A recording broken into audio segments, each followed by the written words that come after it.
Once again, I welcome you in my social science class. As you all are aware, I am your social science educator and my name is KB Singh.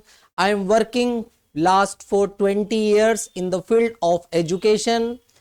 As per the discussion in the previous lecture that we are committed to provide you the complete discussion of social science so that you can get the good marks in the board examination. इसी कड़ी में आगे बढ़ते हुए जैसा कि आपको विदित है कि हम लोग सोशल साइंस पॉलिटिकल साइंस के अंदर पावर शेयरिंग चैप्टर को डिस्कस कर रहे हैं और पावर शेयरिंग के अंदर मैंने बहुत सारे ऐसे टॉपिक्स हैं जो आचार्याज कॉर्नर के अंतर्गत कवर किए हैं। मुझे उम्मीद है कि आपको लेक्चर समझ में आ रहे हैं और आई एम वेटिंग दैट कि you should send some queries related to the questions related to the topic.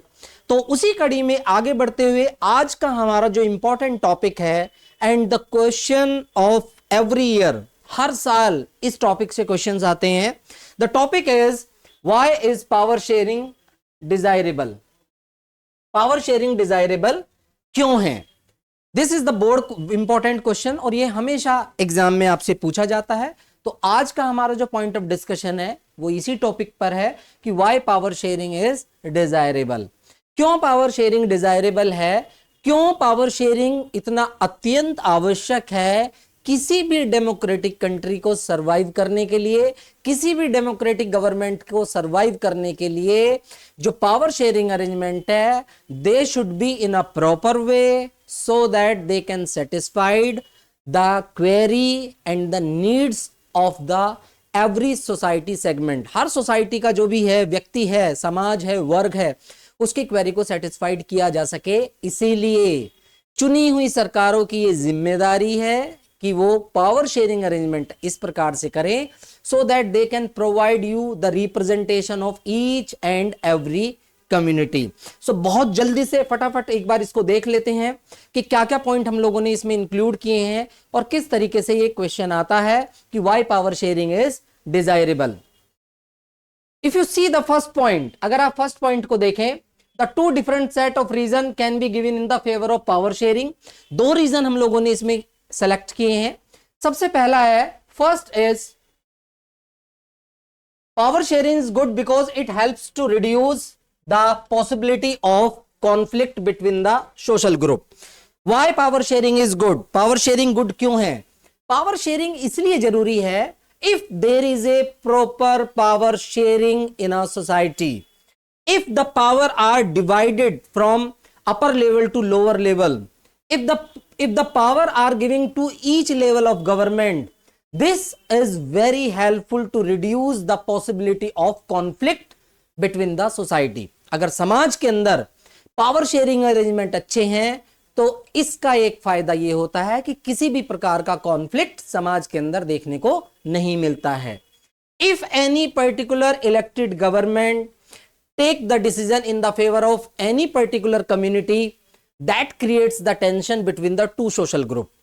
लेकिन अगर पावर शेयरिंग अरेंजमेंट अच्छे हैं, अगर शक्तियों को बराबर हिस्सेदारी के मामले में बांटा गया है, समाज के सभी वर्गों को इंक्लूड किया गया है, सरकार के हर वर्ग के बीच में शक्तियों का बंटवारा किया गया है, this is very helpful just to reduce the possibility of tension. किसी भी प्रकार की टेंशन या किसी प्रकार का कॉन्फ्लिक्ट किसी भी सोशल ग्रुप के बीच में नहीं होता है। और भारत जैसे देश में जहां इतने सोशल ग्रुप हैं, इतनी ज्यादा डाइवर्सिटीज हैं, हिंदूज, मुस्लिम, सिख्स, हमारी एथनिसिटी डिफरेंट है, लैंग्वेज डिफरेंट है, हमारे कॉस्ट्यूम डिफरेंट है, हमारे कस्टम डिफरेंट है, हमारा भोजन डिफरेंट है, हमारी बोली जाने वाली भाषाएं बिल्कुल डिफरेंट है। ऐसे देश में अगर पावर शेयरिंग अरेंजमेंट अच्छे नहीं होंगे and if the government take all the decision in the favour of one community, definitely ये स्टेप सरकार का समाज के एक वर्ग को सेटिस्फाइड करने के लिए और दूसरे वर्ग के गुस्से को उबालने का काम करता है। इसीलिए अगर पावर शेयरिंग अरेंजमेंट प्रॉपर है, सरकारों के मध्य शक्तियों का बंटवारा सही रूप से है, it is helpful to just reduce the possibility of conflict between the various social group.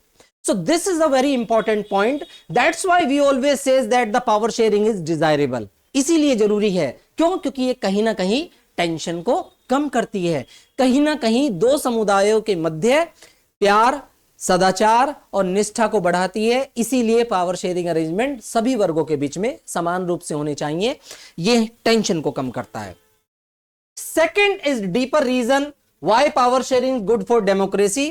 Power sharing is the spirit of democracy. देखिएगा, sometime actually it is a power sharing arrangement actually the spirit of democracy.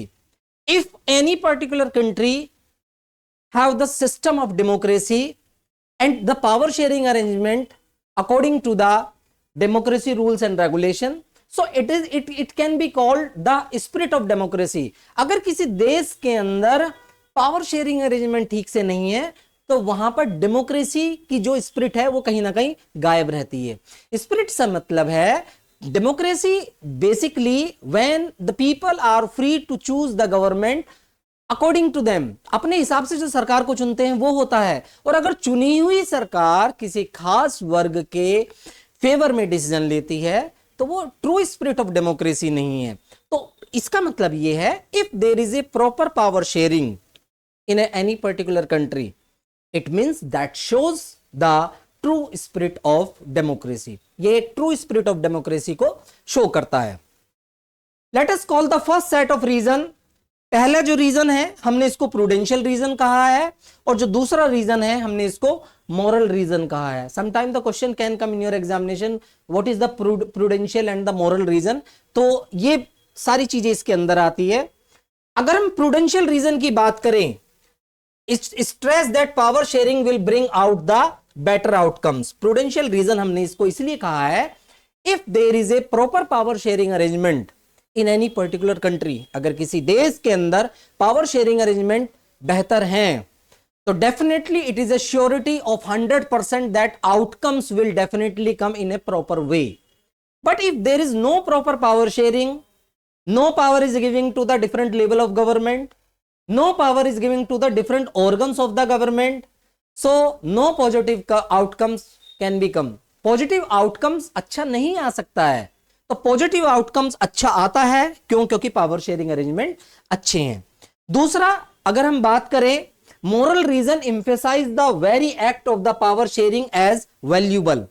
जो power sharing है ये कहीं ना कहीं democracy को valuable बनाती है, यानी कि कहीं ना कहीं डेमोक्रेसी की वैल्यू को इंक्रीज करती है।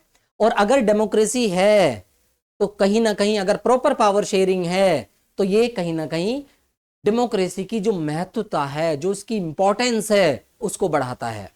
तो जनरली पावर शेयरिंग अरेंजमेंट इस प्रकार से होने चाहिए कि we are able to satisfied the needs and the queries of the different level of government, different organs of the government, as well as different social group and different pressure group। किसी भी तरीके से ये इस प्रकार से व्यवस्था होनी चाहिए so that हम समाज के हर वर्ग को सेटिस्फाइड कर सकें, समाज का हर वर्ग का प्रतिनिधित्व सरकार के बीच में हो, और डेमोक्रेसी की जो स्पिरिट है वो सही और सामान्य रूप से जनता के सामने आए। So this is very important question। ये एग्जाम में हमेशा आता है और एक तरीके से इसको हम नेग्लेक्ट नहीं कर सकते हैं। ये कई बार एग्जाम में पूछा जाने वाला क्वेश्चन है, why power sharing is desirable. तो आप इनके पॉइंट्स को देख लीजिएगा। इस पॉइंट से रिलेटेड कहीं भी कोई क्वेरी है, कहीं भी कोई डाउट है तो आप हमसे मैसेज के माध्यम से पूछ सकते हैं। मैं फिर से आपको याद दिलाना चाहता हूं कि आचार्य's कॉर्नर के अंतर्गत we are completely 100% committed to provide you the entire syllabus of social science। और जो भी चीजें हैं, जो भी पॉइंट हैं, आप हमसे थ्रू द मैसेज भी पूछ सकते हैं। वी आर हम हमेशा आपकी जो सेवा में है वो तत्पर रहेंगे। सो मुझे उम्मीद है कि आपको ये कॉन्सेप्ट क्लियर होगा। फिर से मैं एक बार रिपीट कर देता हूं, जो क्वेश्चन है why power sharing is desirable. Exam में बार बार क्वेश्चन पूछा जाता है, हर साल ये क्वेश्चन आता है, तो आप इसको देखिएगा और वीडियो को बार बार सुनने की कोशिश कीजिएगा। और अंत में फिर से अगर कोई डाउट है तो आप अपने क्वेश्चन के माध्यम से भी अपनी क्वेरी को जनरेट कर सकते हैं। Thank you very much.